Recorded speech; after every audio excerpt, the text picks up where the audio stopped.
तो एक बार फिर से स्वागत है आपका हमारे यूट्यूब चैनल पर। आज मैं जिस मूवी का एक्सप्लेनेशन करने जा रहा हूँ, उस मूवी का नाम है क्रेवन द हंटर। तो बिना आपका ज़्यादा समय लिए चलिए इस वीडियो को शुरू करते हैं। लेकिन ध्यान रहे, ये वीडियो स्पॉइलर वार्निंग के साथ है। हाँ, लेकिन उससे पहले मेरी आपसे एक छोटी सी रिक्वेस्ट है कि इस वीडियो को लाइक करें और इसको ज़्यादा से ज़्यादा शेयर करें और हमारे चैनल को सब्सक्राइब करना बिल्कुल ना भूलें। तो चलिए शुरू करते हैं। फिल्म की कहानी शुरू होती है सर्गी यानी क्रेवन की मां की मौत की खबर से।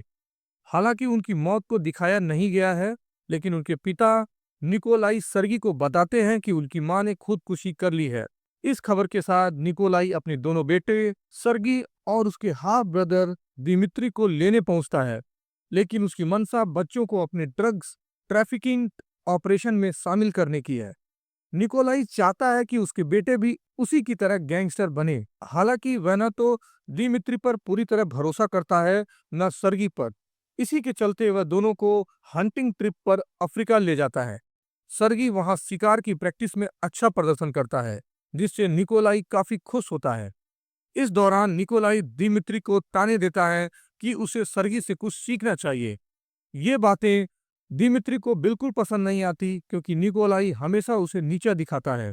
लेकिन सर्गी अपने भाई से बहुत प्यार करता है। वह हमेशा दिमित्री को सपोर्ट करता है और उसकी मदद करता है, जिससे दिमित्री भी सर्गी के करीब रहता है। हंटिंग ट्रिप के दौरान एक मौके पर जब दोनों भाई शिकार के लिए निकलते हैं, उनकी नज़र एक शेर पर पड़ती है। दिमित्री घबरा जाता है और सर्गी उसे बचाने के लिए आगे आ जाता है। लेकिन जब मौका आता है तो सर्गी हाथ में हथियार होने के बावजूद शेर को नहीं मारता। शेर उस पर हमला कर देता है। निकोलाई जल्दी से दिमित्री को वहां से हटवा देता है, लेकिन शेर सर्गी को घायल कर अपने साथ ले जाता है। इसके बाद कहानी आगे बढ़ती है एक छोटी लड़की कैलिस्पो की तरफ। वह अपनी फैमिली ट्रिप पर अपनी दादी से मिलने जाती है। उसकी दादी टैरो कार्ड रीडर होती है और कैलिस्पो को बताती है कि उनके परिवार में भविष्य की घटनाओं को जानने की ताकत है। हालांकि कैलिस्पो इस पर यकीन नहीं करती, लेकिन जब कैलिस्पो अपनी दादी के दिए हुए सीरम और टैरो कार्ड्स लेकर निकलती है, तो रास्ते में उसकी नजर शेर और गंभीर रूप से घायल सर्गी पर पड़ती है। कैलिस्पो फौरन सर्गी को सीरम पिलाती है और एम्बुलेंस बुलाती है। हॉस्पिटल में सर्गी की सांसें कुछ मिनट के लिए रुक जाती हैं, लेकिन वह अचानक वापस जिंदा हो जाता है। डॉक्टर हैरान रह जाते हैं, क्योंकि सर्गी की बॉडी में न केवल जान लौटती है, बल्कि वह कुछ अद्भुत शक्तियां भी हासिल कर लेता है। शेर जैसी ताकत और संवेदनाएं। सर्गी को कैलिस्पो के दिए गए टेरो कार्ड्स के बारे में बताया जाता है, जिसे वह अपने पास ही रख लेता है। कहानी यहीं से और भी दिलचस्प मोड़ लेने लगती है।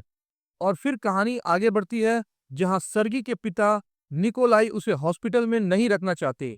वे उसे अपने घर ले जाते हैं और घर पहुंचते ही उसका भाई दिमित्री बेहद खुश हो जाता है। लेकिन निकोलाई सर्गी को बताते हैं कि जिस शेर ने उसे घायल किया था, उसे उन्होंने मार दिया है। यह कदम उन्होंने इसलिए उठाया ताकि सर्गी को यह दिखाया जा सके कि उनके सामने कोई भी ताकतवर नहीं है। यह बात सर्गी को बिल्कुल पसंद नहीं आती। उसके भीतर कुछ बदल चुका है, मानो उसकी शारीरिक और मानसिक स्थिति अब इंसान से अधिक एनिमलिस्टिक हो चुकी है। पिता के इस कदम पर वह गुस्से से चिल्लाता है और अपने कमरे में लौटकर सामान पैक करने लगता है। वह फैसला करता है कि अब वह यहाँ से भाग जाएगा। घर छोड़ते समय उसकी मुलाकात दिमित्री से होती है। वह उससे माफी मांगता है और कहता है कि अपना ख्याल रखना। इसके बाद वह रूस की ओर रवाना होता है, उस सेंचुरी में जहाँ उसकी माँ ने कभी एक दिन बिताया था। अब वह वहीं रहने लगता है। कहानी 16 साल का लंबा समय आगे बढ़ जाती है। अब हमें सर्गी एक नए रूप में दिखाई देता है। वह अब क्रेवन बन चुका है। इस दौरान हम देखते हैं कि उसने एक क्रिमिनल को खत्म किया है, वह भी रूस की ही एक जेल में। इसके बाद वह रूस से निकलकर लंदन आता है, अपने भाई दिमित्री का जन्मदिन मनाने। लंदन में उसकी मुलाकात अपने पिता निकोलाई से भी होती है। हालांकि अब भी दिमित्री अपने पिता को पसंद नहीं करता। लेकिन कहानी तब मोड़ लेती है जब रात में क्रेवन को नींद नहीं आती और वह नाइट वॉक पर चला जाता है। प्राकृतिक हवाओं के बीच उसे नींद आ जाती है और जब वह सुबह घर लौटता है तो उसे पता चलता है कि दिमित्री का अपहरण हो चुका है। दिमित्री को कुछ मर्चेंट्स के एक समूह ने किडनैप कर लिया है। क्रेवन उनका पीछा करता है और काफी रोमांचक चेस सीक्वेंस के बावजूद वह अपने भाई को बचाने में नाकाम रहता है। मजबूर होकर वह अपने पिता के पास जाता है और उन्हें इस घटना की जानकारी देता है, लेकिन निकोलाई अपने बेटे को छुड़ाने से इनकार कर देते हैं।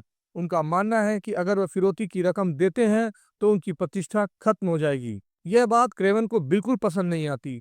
वह कैलिस्पो को ढूंढता है, जो अब एक सफल वकील बन चुकी है। यह वही कैलिस्पो है जिसने पहले सर्गी को बचाया था। मजेदार बात यह है कि शुरुआत में जिस क्रिमिनल को क्रेवन ने मारा था, वह कैलिस्पो की दोस्त का हत्यारा था। क्रेवन लगातार कैलिस्पो से मुलाकात करता है और अंततः उसे मान लेता है कि वह उसकी मदद करे। कैलिस्पो अपने कानूनी ज्ञान और कौशल का इस्तेमाल करते हुए दिमित्री के किडनैपर्स का पता लगाने में कामयाब हो जाती है। दूसरी तरफ कहानी दिखाती है कि दिमित्री को उन किडनैपर्स के पास ले जाया जाता है जिनका सरगना एलेक्सी है। हम यह भी देखते हैं कि एलेक्सी ने एक मशीनी संगठन से हाथ मिलाया है, जिसने उसे एक प्रयोग के लिए आमंत्रित किया था। इस प्रयोग के तहत एलिस्को को गैंडे जैसी ताकत दी गई, जिसे उसने स्वीकार कर लिया है। और यहीं से कहानी और रोमांचक हो जाती है। एलेक्सी ने एक खतरनाक योजना बनाई थी, जिसमें वह क्रेविन को टर्की के एक पुराने मठ एंडन मोनेस्ट्री में बुलाने की चाल चलता है। कैलिस्पो बिना किसी दुर्भावना के यह मानती है कि जो जानकारी उसे मिली है वह सही है और क्रेविन को वहां जाने के लिए कहती है। जैसे ही क्रेविन उस स्थान पर पहुंचता है, उस पर कई लोग हमला कर देते हैं, लेकिन क्रेविन अपनी तीव्रता और कौशल के बल पर वहां से बच निकलने में सफल हो जाता है।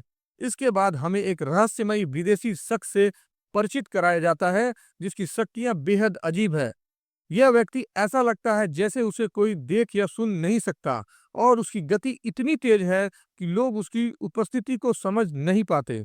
यह रहस्यमयी व्यक्ति राइनो से मिल चुका है और उसने क्रेविन को खत्म करने का प्रस्ताव दिया है। उसने क्रेविन के हर हमले और चालों का गहराई से अध्ययन किया है। यह शख्स जानता है कि क्रेविन ने किन लोगों को निशाना बनाया और उन्हें खत्म किया है। हालांकि इन बातों की खबरें मीडिया तक नहीं पहुंची। अब इस रहस्यमय व्यक्ति और राइनो की जोड़ी ने क्रेविन को शिकार बनाने का फैसला किया है। इस बीच क्रेविन कैलिस्पो के साथ अपनी सेंचुरी में वापस आ जाता है, लेकिन राइनो और उसके साथी डिमिट्री को एक मोहरे की तरह इस्तेमाल करने की योजना बनाते हैं। उनका इरादा है कि डिमिट्री के जरिए क्रेविन को फंसाया और खत्म किया जाए। इसी योजना के तहत एलेक्सी और रहस्यमयी व्यक्ति क्रेविन की सेंचुरी पर हमला करते हैं, लेकिन राइनो और उसके साथी डिमिट्री को एक मोहरे की तरह इस्तेमाल करने की योजना बनाते हैं। उनका इरादा है कि डिमिट्री के जरिए क्रेविन को फंसाया और खत्म किया जाए। इसी योजना के तहत एलेक्सी और रहस्यमयी व्यक्ति क्रेविन की सेंचुरी पर हमला करते हैं। हमले के दौरान रहस्यमयी व्यक्ति एक खतरनाक ड्रग्स का इस्तेमाल करता है। इस ड्रग का असर क्रेविन पर ऐसा होता है कि उसे लगातार भयानक मतिभ्रम होने लगता है। वह खुद को मकड़ियों से घिरा हुआ महसूस करता है। ये मतिभ्रम उसकी माँ के पुराने डरावने सपनों की याद दिलाते हैं। धीरे धीरे इस ड्रग का जहर क्रेविन के शरीर में फैलने लगता है, जिससे उसकी जान को खतरा हो जाता है। ऐसी हालत में कैलिस्पो समय रहते कार्रवाई करती है। वह अपने पास मौजूद क्रॉसबो का इस्तेमाल कर उस रहस्यमयी व्यक्ति पर हमला करती है। जैसे ही वह रहस्यमयी व्यक्ति मारा जाता है, कैलिस्पो क्रेविन को बचाने के लिए फिर से अपने पुराने सीरम का इस्तेमाल करती है। सीरम के असर से क्रेविन एक बार फिर उठ खड़ा होता है।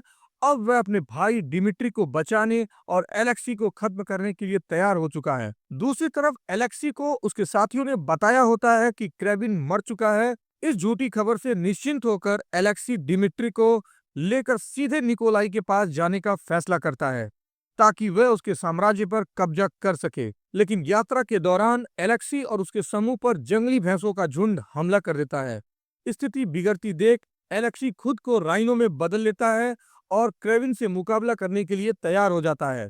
अब सवाल यह है कि क्या क्रेविन अपनी पूरी ताकत से एलेक्सी को हरा पाएगा? क्या वह अपने भाई डिमिट्री और पिता निकोलाई को बचाने में सफल होगा?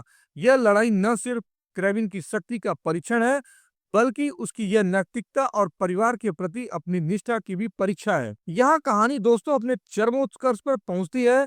क्रेविन और राइनो के बीच होने वाली जोरदार फाइट में क्रेविन अंततः राइनो को पराजित कर देता है। मरते हुए एलेक्सी क्रेविन को यह चौंकाने वाली जानकारी देता है कि निकोलाई क्रेविन के पिता पहले से ही इन सब चीजों के बारे में जानते थे। क्रेविन फॉरेस्ट में निकोलाई से मिलता है और उससे इस पूरे षड्यंत्र की सच्चाई जानने की कोशिश करता है। निकोलाई यह कबूल करता है कि उसने एलेक्सी को इस्तेमाल किया और अपने बेटे को एक मोहरे की तरह मैनिपुलेट कर इस लड़ाई में शामिल किया। उसका असली मकसद था एलेक्सी को रास्ते से हटाना, ताकि उसका साम्राज्य सुरक्षित रहे। यह सुनकर क्रेविन अपने पिता को मारने से इनकार कर देता है, लेकिन वह निकोलाई के सभी हथियार ले लेता है और उसे वहीं छोड़कर चला जाता है। जैसे ही क्रेविन वहां से निकलता है, जंगल में एक भालू आकर निकोलाई को मार डालता है। इसके बाद क्रेविन अपने भाई डिमिट्री से मिलने पहुंचता है। डिमिट्री अपने भाई से कहता है कि वह भी अपने पिता की तरह बन चुका है, हमेशा अगली ट्रॉफी के लिए तैयार। यह तुलना क्रेविन के मन में एक गहरी छाप छोड़ती है। डिमिट्री फिर अपने शेप शिफ्टिंग पावर का खुलासा करता है, जो उसे एलेक्सी के डॉक्टर्स द्वारा किए गए प्रयोगों के कारण मिली थी। डिमिट्री क्रेविन को अपने पिता के घर पर छोड़ी गई एक चीज की जानकारी देता है। जब क्रेविन वहां पहुंचता है तो उसे पता चलता है कि निकोलाई ने उस शेर की खाल और बालों से एक जैकेट तैयार करवाई थी, जिसने एक बार क्रेविन पर हमला किया था। अंततः क्रेविन वह जैकेट पहन लेता है और अपने भाई की बात को स्वीकार करता है। वह समझ जाता है कि उसकी यात्रा सिर्फ बदले और शिकार तक सीमित नहीं होनी चाहिए, बल्कि उसे अपनी पहचान और मानवीय पक्ष को भी समझना होगा। यहीं क्रेविन दी हंटर मूवी दोस्तों खत्म होती है। यह फिल्म हमें यह सोचने पर मजबूर करती है कि क्या हम अपने पूर्वजों के कर्मों से अलग हो सकते हैं, या कहीं न कहीं हम भी उन्हीं की परछाई हैं। तो दोस्तों, आपको ये फिल्म कैसी लगी? अपनी राय हमें कमेंट सेक्शन में जरूर बताएं। अगर आपको ये वीडियो पसंद आई हो तो इसे लाइक करें और शेयर करें, और हाँ, चैनल को सब्सक्राइब करना बिल्कुल न भूलें। मिलते हैं किसी मजेदार फिल्म की स्टोरी के साथ। तब तक के लिए दोस्तों, अलविदा।